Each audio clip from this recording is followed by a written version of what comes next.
morning and welcome to our special webinar to this month, Catholic Prison Initiative Coalition. We're at San Quentin Rehabilitation Center.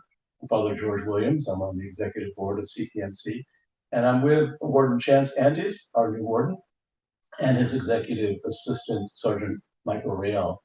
And so today we're going to talk about the California model, which is kind of an exciting thing we're experiencing here at San Quentin and in California.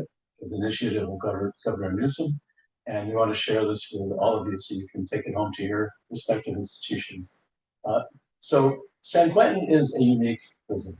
It was formerly known as San Quentin State Prison. We're now officially San Quentin Rehabilitation Center. It's the oldest correctional institution in California, dating back to 1852. And during its early construction, during the gold rush, there was so much crime and wildness going on in San Francisco. They decided to build a prison way up here in the wastelands of what was to become Marin County. And so the first prisoners were actually living on a ship called the Warden, and they would be held on the ship at night, and then during the day, they'd go ashore and then build their own prison. So, and originally it incarcerated both men and women until the women's prison opened in 1933 in Tehachapi, California. Now, San Quentin sits on 432 prime acres of marine real estate on the bay, just 12 miles north of the Golden Gate Bridge. If you can see the view I can see outside the window here, it's spectacular. And like I said, it's a unique prison. And it's unique because for years, it's had a vibrant and engaged incarcerated population, an extraordinary breadth of programs that we've offered over the years that are offered by both staff and deeply committed people in the Bay Area, community-based organizations, nonprofits, all aimed toward restorative justice, rehabilitation, and preparing prisoners for reentry.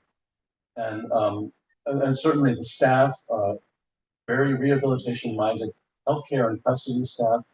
And San Quentin is regarded as, if not the best, one of the best facilities in the CDCR.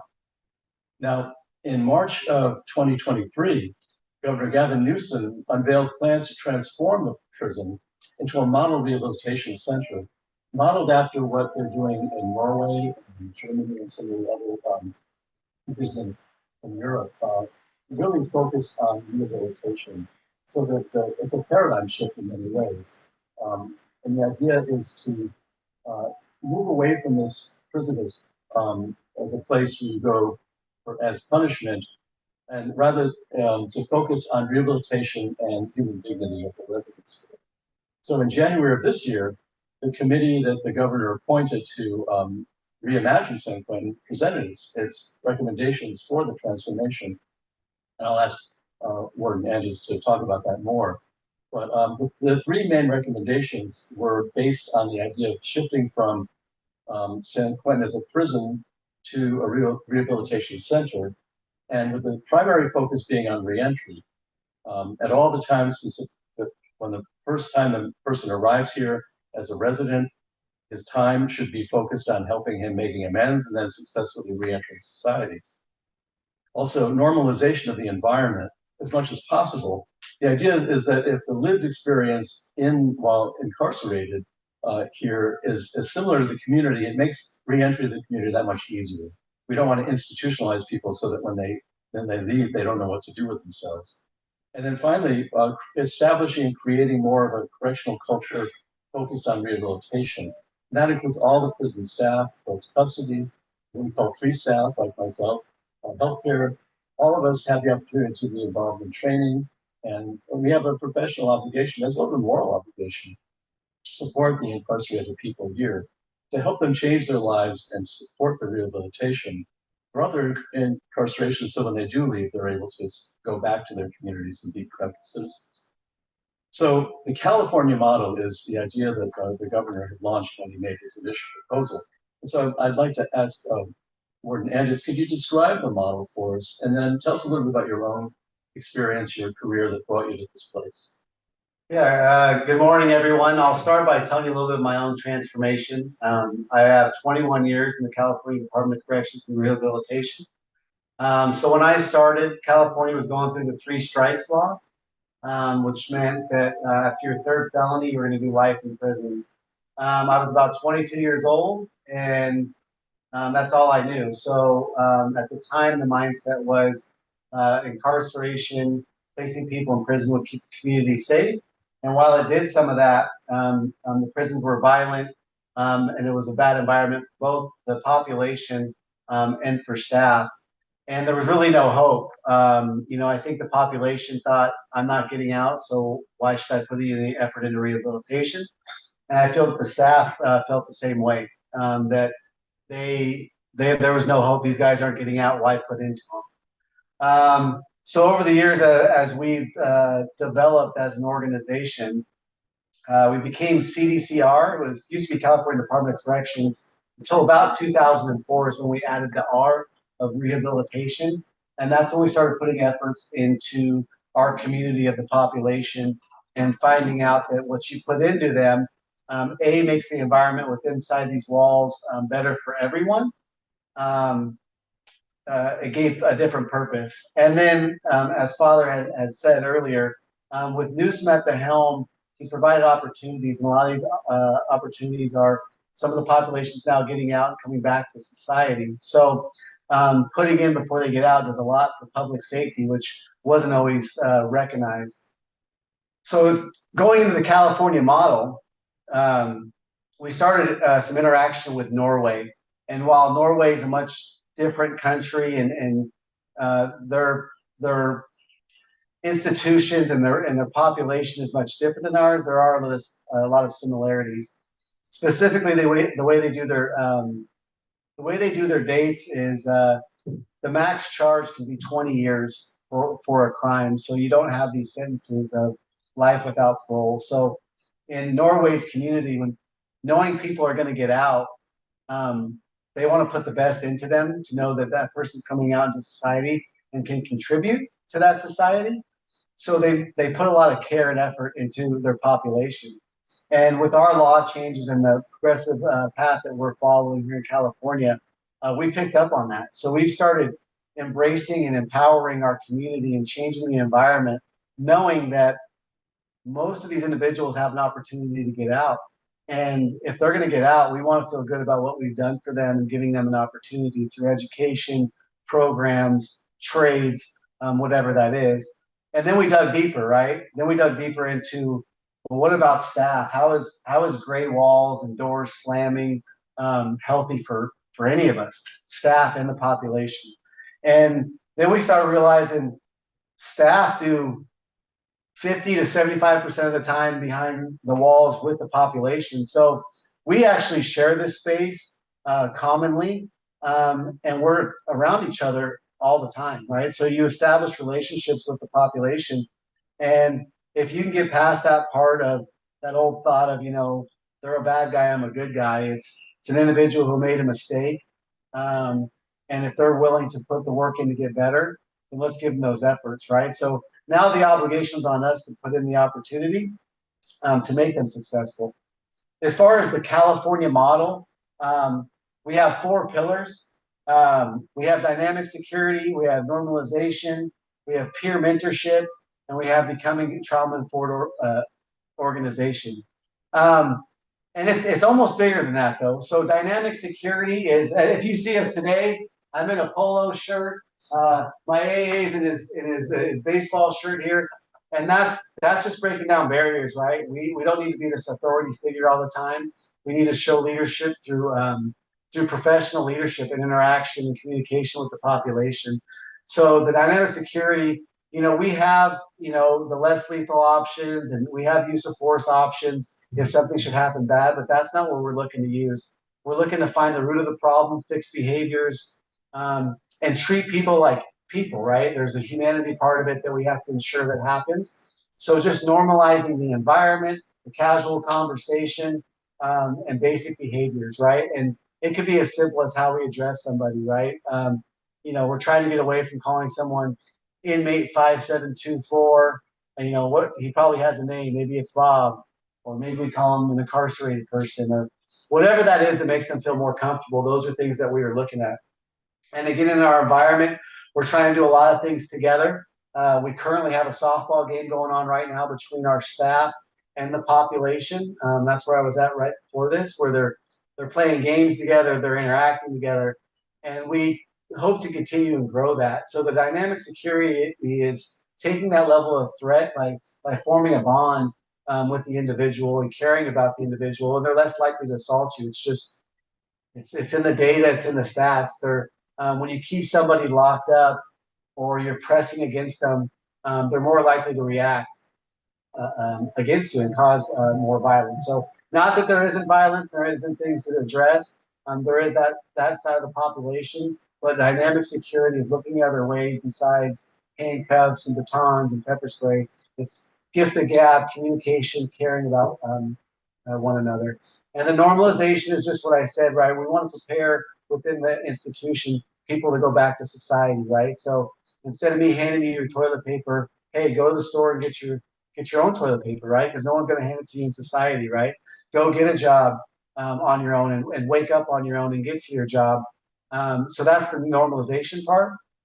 The peer mentorship is something that a lot of stuff we've done for years and years and years, but now we're just setting pillars and a path of travel for us to all be on the same page.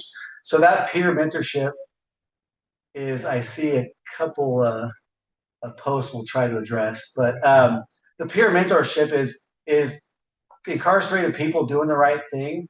They can get out there and help people that were in the same position at an earlier point during their term or whatnot, right? We have a lot of the population that's doing the right thing, and they're the most powerful people to talk to these individuals and say, hey, I was going down the same road you were, and this is what I did to get me on track. And then become a trauma-informed organization. This is opening up and realizing that the behaviors come, right? Your environment affects you. The trauma that you've endured over your life affects you and the decisions you make. And that's something real. And once you realize that, even through some self-reflection, because I think even our staff goes through a lot of trauma. Once you recognize that, then you can start to address that and help people figure out why they act or behave the way they do.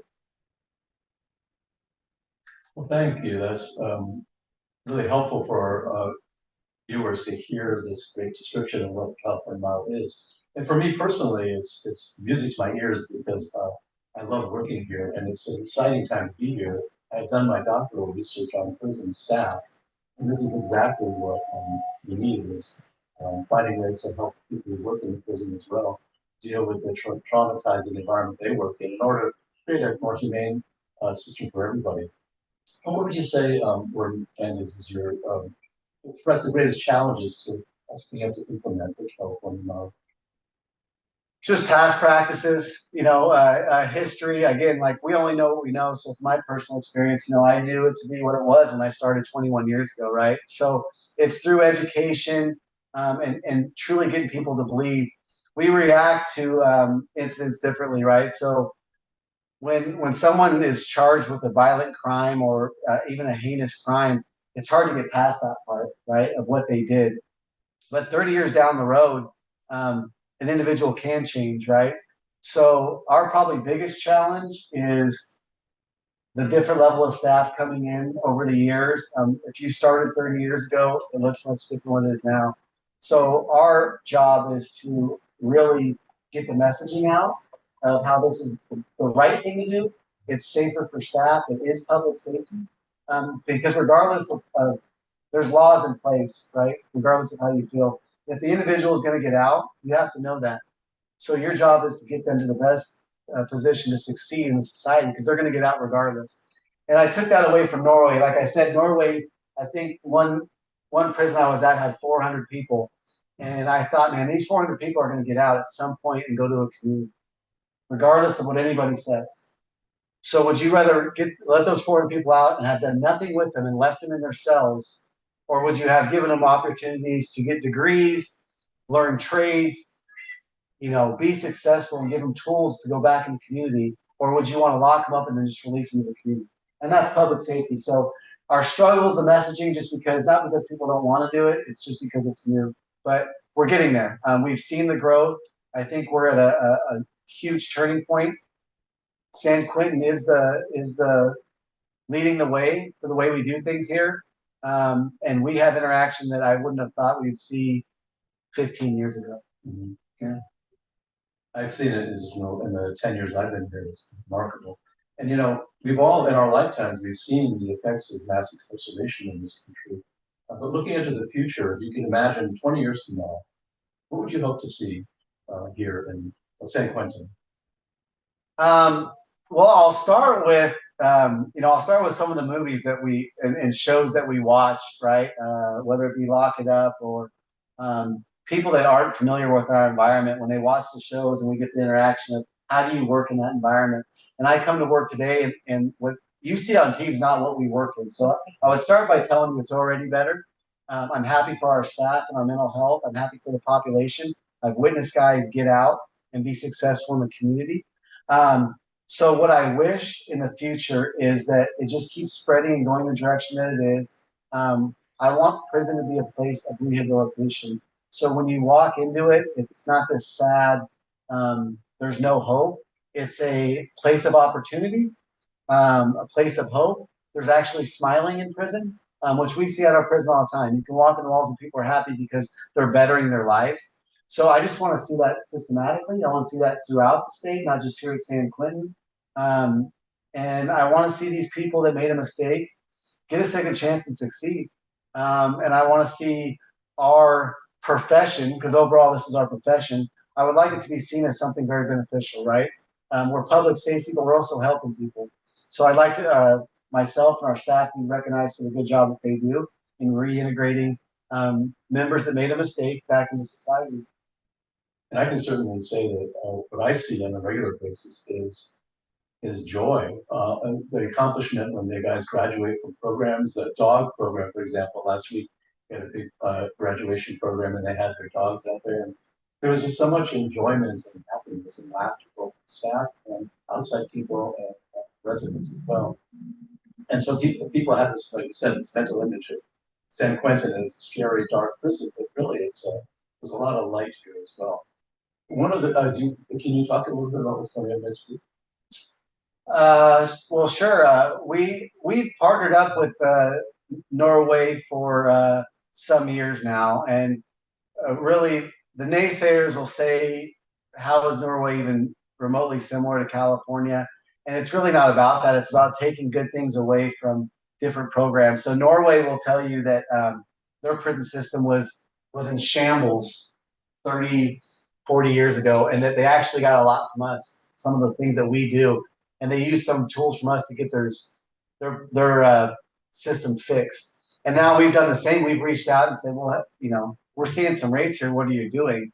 And a lot of us have been to Norway and experienced how they do incarceration.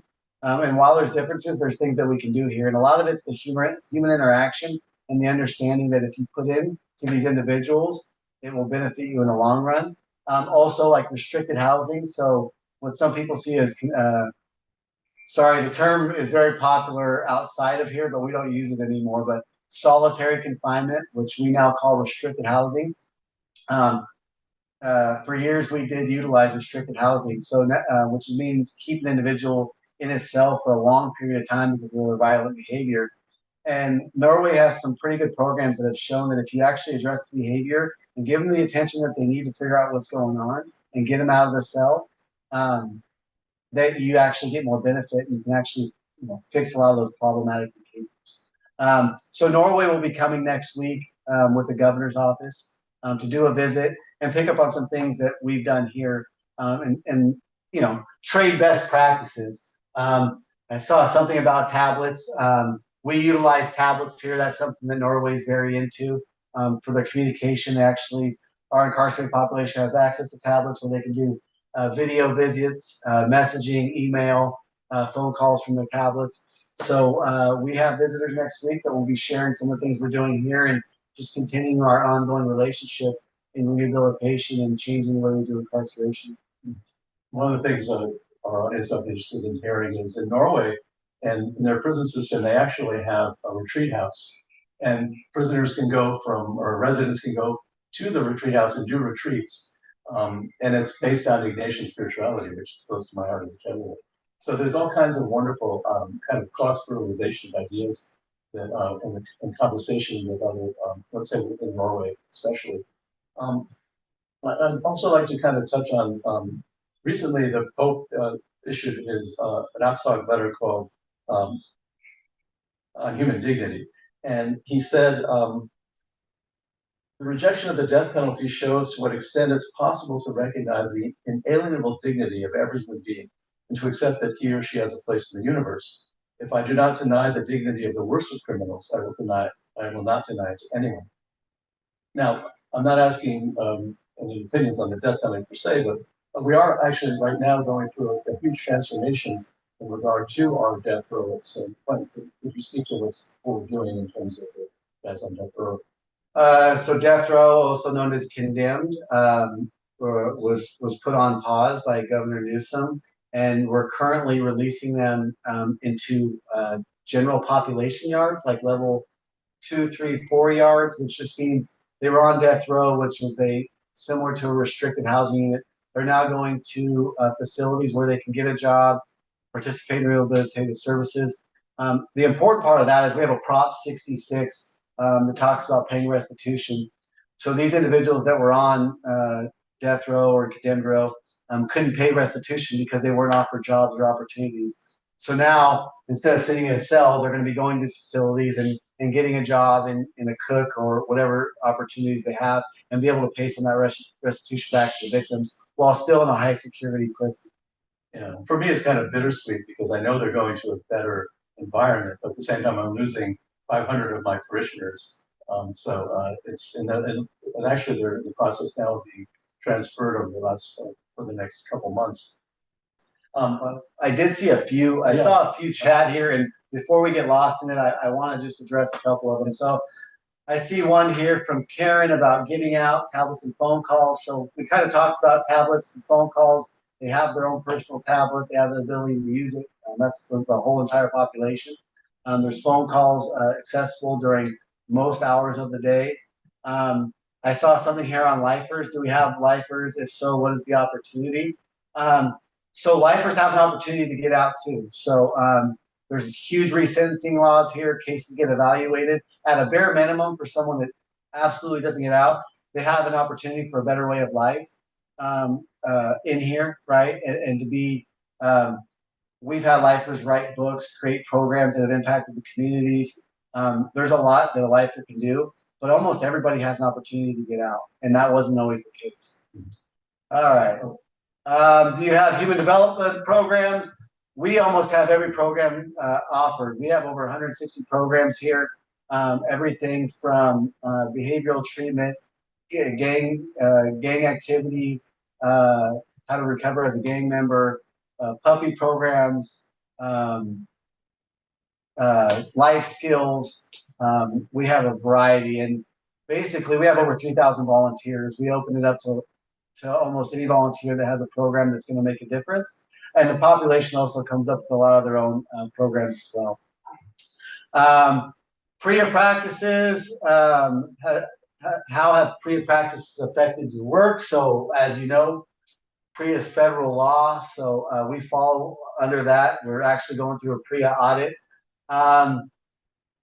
Work impact, I mean, we have a PREA coordinator, we have PREA assigned staff to it, so it creates a workload. However, it's been the right thing to do to protect victims of that, and now we have a process in place. And if you're not familiar with it, it's the Prison Rape Elimination Act. It's instituted by President Bush back in the early 2000s. So this program is incredible. Are there other facilities in California, elsewhere in the states? So the California model is being pushed out throughout the state of California, and we have over 30 prisons. So they're all have a different version of it. We have different levels of security, so it looks different at every prison. But ours is probably the most farthest along when we talk about development. And we do work with other states. Washington and Oregon are other states that are pretty popular with this kind of model and working with other stakeholders. What has been the reaction of the prison guards unions, and is this more rehabilitative approach to correction? Unions actually been extremely supportive at the higher levels. Locally, there's some barriers because you're one bad incident away from having concerns. None of us want that bad issue. None of us want a battery on staff or anything like that. So overall, they've been very supportive. Yes, it is a different approach. Again, the California model is public safety and is keeping our officers safe. I mean, if you kind of just break it down, if I walked up to somebody and said, "Give me your pen, father," right? It already kind of creates some tension, right? Opposed to, "Hey, can you please hand me your pen?" And just because the individual has made a mistake or has a felony doesn't mean you have to start talking to them differently. And over the years, some of that communication has kind of lost it. This authoritative figure has kind of overtaken everything. So we're just getting back to some of the basics. So I can tell you, we're doing all of this. We have groups with correctional staff and the population about change, the accountability of crimes and fault at San Quentin is like no other. Our population says, "This is what we did. This is who my victim was. This is who I affected, and this is why I'm sorry. This is how I want to fix it."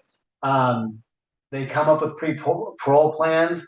When they go to the Board of Prison hearings, which is their opportunity for a lifer to kind of get a date, they have to address everything that they've done in the criminal file that's been as a risk assessment. They have to address that through classes, programming, whatever the case may be.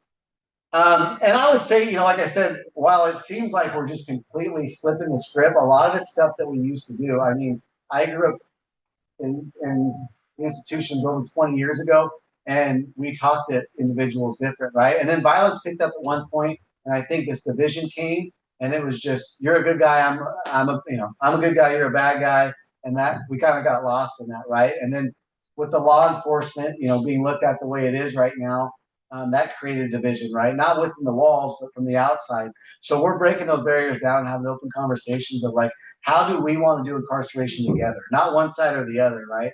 If I could talk about prison reform as a peace officer, can an incarcerated person talk about staff safety?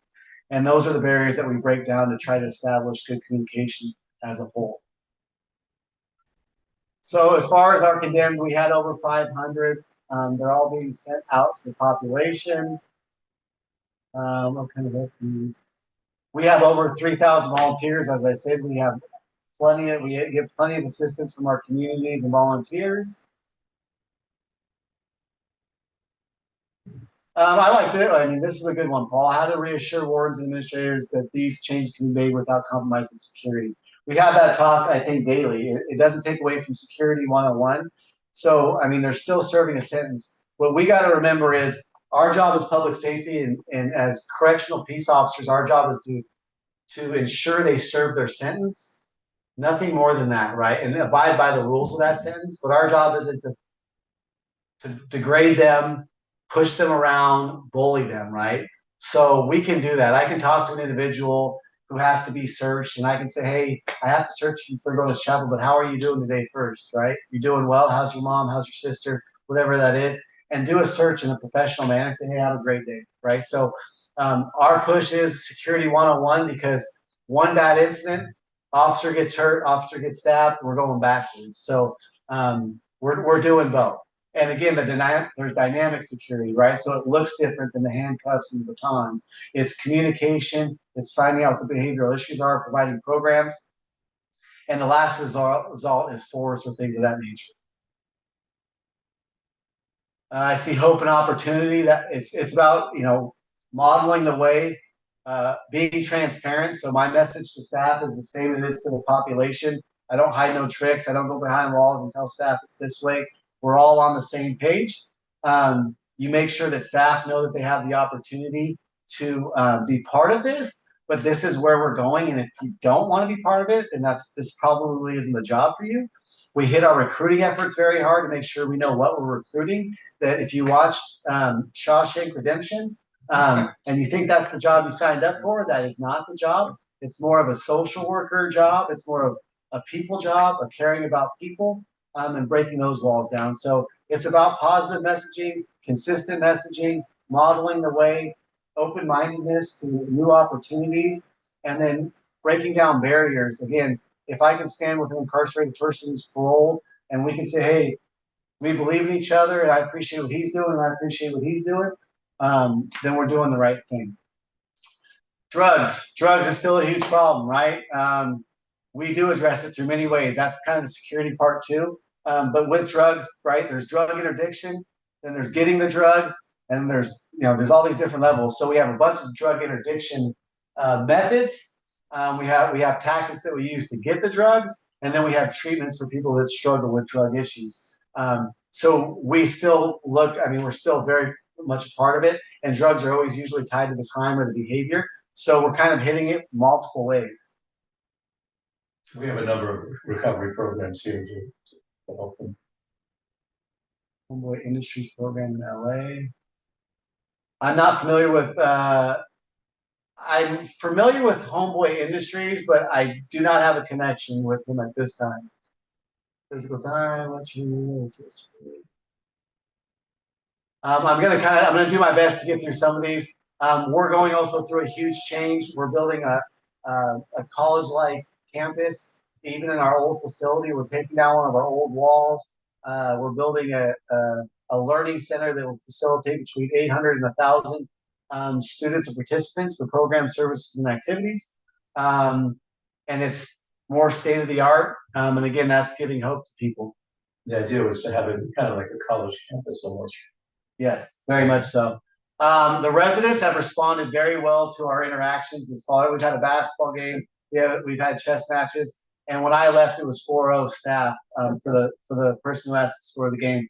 Thank you for that. Do we have restorative justice programs? Yes, I can promise you we have almost a model or a version of every program out there, but somebody's always coming up with something, and we're pretty open to it. We just have to worry about consistency of programs, getting the resources to the programs, finding its true need.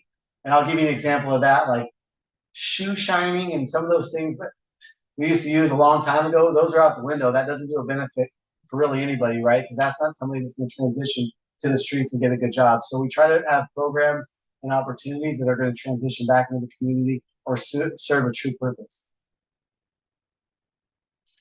We do have versions of meditation included in our programming. I think we are changing the image of condemned row. I think in about 3 months, you're going to see headlines that it's been closed down and there is no more condemned row. And our plan is to turn it into a earned living unit for those that succeed, kind of revamp it and make it for some of those that are doing the right thing. We do allow incarcerated people to be leaders of programs. They're a key part of it. Again, many of them are part of this team and part of this movement and the change. What keeps people from going to prison on purpose to get I can't. I mean, the theory of going to prison to get a free education, I think there's easier ways to do it. Yeah. Prison still isn't a great place. I mean, we've had that question about healthcare and all these other things. There's no perfect answer. I mean, we still have a slice of the population that doesn't want to rehabilitate, if we're being honest. I mean, there's a small percentage that they're not in that stage of their life. They're not hearing anybody. They're not there yet. And that's okay, right? We deal with that individual, but then we have this huge part of the population that wants to do the right thing. So we want to give them what they need. And we have to be able to differentiate that, right? We can't say because these 3 guys aren't wanting to do the right thing that we treat these 7 differently, right? We got to give these 7 what they need, which might be program services and activities. And these 3 will get what they need, which is possibly some segregation and some rehabilitation to try to get them fixed. And my experience over the years, people pose that question. It's kind of a zero-sum game. It's not that we're giving people free education just for the sake of free education. We're giving it because it's been empirically proven time after time in research that the best way to prevent recidivism is by providing education to prisoners. I see families are a huge part of what we do. That's also something that's been well documented. The data shows that family interaction and that connection is safe for both the staff and the population, that family connection. That's why tablets came out. We have family visits. We have active visiting. We started inviting a lot of family to their graduations and things of that nature. So family is a huge part. We have an inmate family council who interacts with us and gives us input. The financial support, that's more complicated. We're funded in many different ways from many different programs, so I can't really elaborate at that at this time. Okay, training. So again, we have this California model training. We're kind of rolling it out. We've sent a lot of our people to Norway who come back, share their experiences, open conversation. The Norwegians that came here, we have what we call resource teams. Those individuals get this 16-hour training, usually go to Norway, and then they go through, like I said, 16 hours of dynamic security, and then our agency as a whole is developing statewide training. Rehab, seriously mental health issues. So we have a huge population of that. We have a mental health crisis program, or mental health program that addresses different levels of mental care. So they're treated appropriately. That gets really complicated, but the key to that is me having a collaborative effort with your mental health and your medical partners and interacting. But we definitely have a population that has a certain setting for that to address that. And some of it's through behavioral training or therapy, some's medication, some's a combination, some of it's opportunity, right? We learned about keeping people in solitary confinement for a long time, sometimes cause the behavior, right? Keeping somebody locked up for 18 years where they get out 1 hour a day and then you open them up and they attack somebody. That isn't normal, but did we have some part in that? And we have to kind of recognize that and self-evaluate. So reducing restricted housing has actually been a benefit to all of us. We find it beneficial. Restricted housing takes a lot of manpower, and again, it kind of creates that environment where there's a division between the population and the staff, and that's where most of our batteries and other stuff occur. But it does serve a purpose. We also have to have a place for those individuals that aren't going to act right and still going to act out, to segregate from the population and the staff. Can formerly incarcerated people be staff? No. That's currently not on California's agenda. Well, you say they can't be peace officers. Different staff, we have a wide variety of different obligations, so that kind of varies. So in different roles, they might. Sometimes as volunteers and programs. Yeah. Do you have formerly incarcerated people go to Norway for those changes? Yeah, we do. I actually traveled with formerly incarcerated people to Norway. And that's how we do our best work. Sitting there and saying, hey, as an incarcerated person, what was your most frustrating time? And them asking me the same thing. Hey, when you were a correctional officer, what was your most frustrating time? Exchanging those stories and those opinions is what makes us get to where we are and find out, and we have to, both sides have to look back and go, hey, maybe that was the best thing at the time.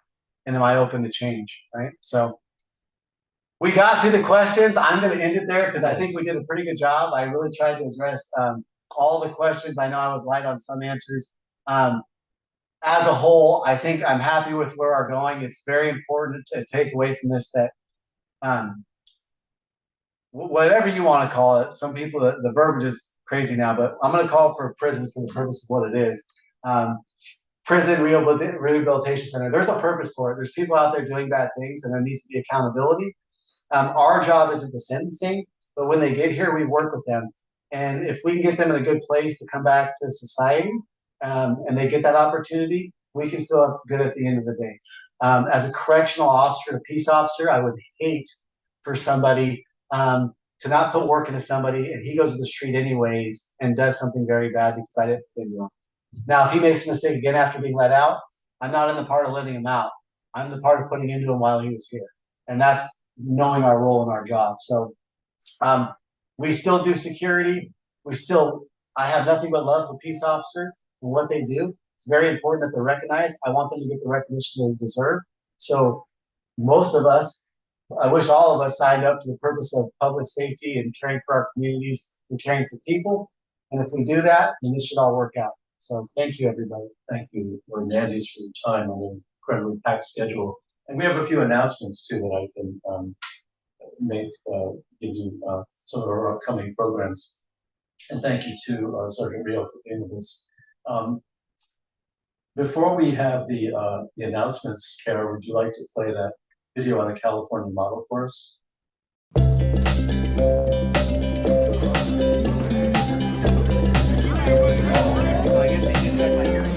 Yeah, I heard. Welcome to the California Model, a revolutionary initiative transforming the incarceration system for all, committed to improving the well-being of those who live in, work in, and visit state prisons. The California Model leverages international best practices to address long-standing challenges in incarceration and prison working conditions. Collaborating with the Amend program at the University of California, San Francisco, and learning from Norway's approach to corrections and rehabilitation, the California model aims to expand employee wellness, lower recidivism rates, and increase post-release employment.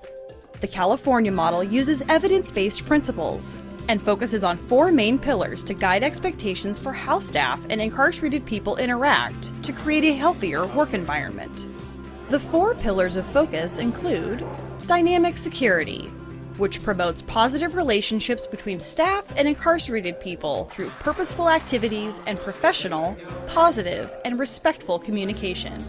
Normalization aims to bring life in prison as close as possible to life outside of prison. The more life in prison resembles life in the community, the easier it will be for people to transition and adjust to life in the community upon release. Peer mentorship, which seeks to train incarcerated individuals to use their lived experiences to mentor and support their peers, will build upon the existing mentor certification program and youth rehabilitative communities to provide more opportunities for incarcerated people to mentor and receive mentorship.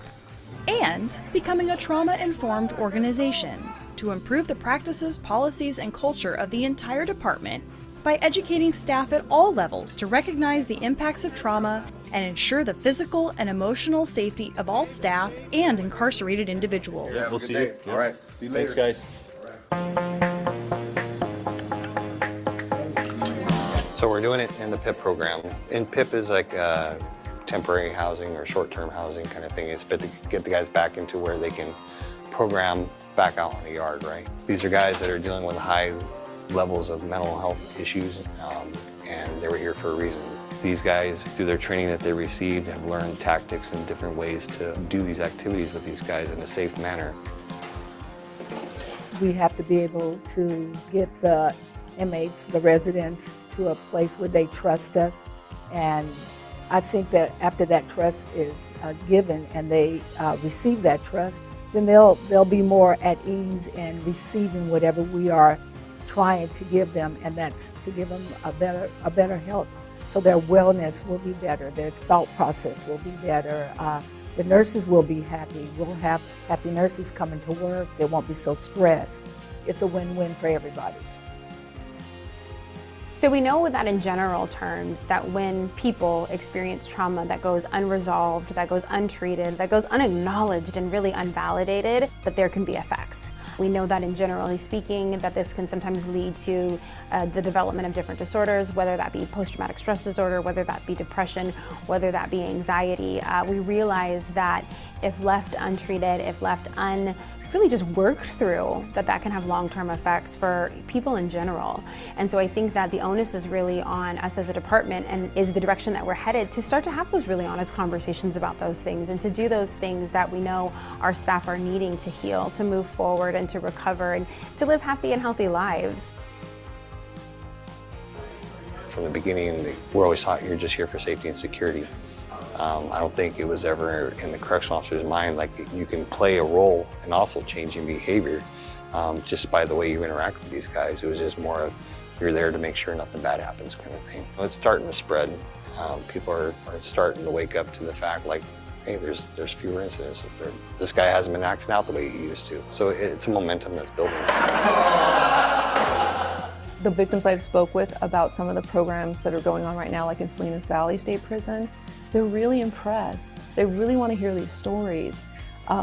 They know that probably won't change their circumstances because the crime's already happened, but they're really leaving with that peace of mind that it'll change somebody else's future. And that really empowers them, and it makes them very thankful to be part of any of that process that we can bring them in on. Giving them that sense of balance that the person that went in that did this crime will not be the same person coming out.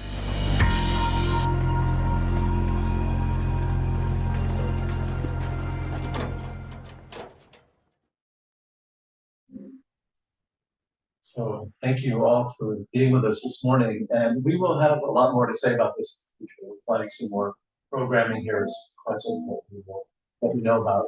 So that's it for this today's webinar. Thank you for joining us, and again, I'm very grateful for Warden Chance Andes for taking the time. This incredibly packed schedule, but he's been very generous, and as you can see, he's very committed to this, the reforms that we're going through here at San Quentin. Let's just pray that the California model will be a success and that it will become a model for the rest of our country as well. So see you next time. God bless you.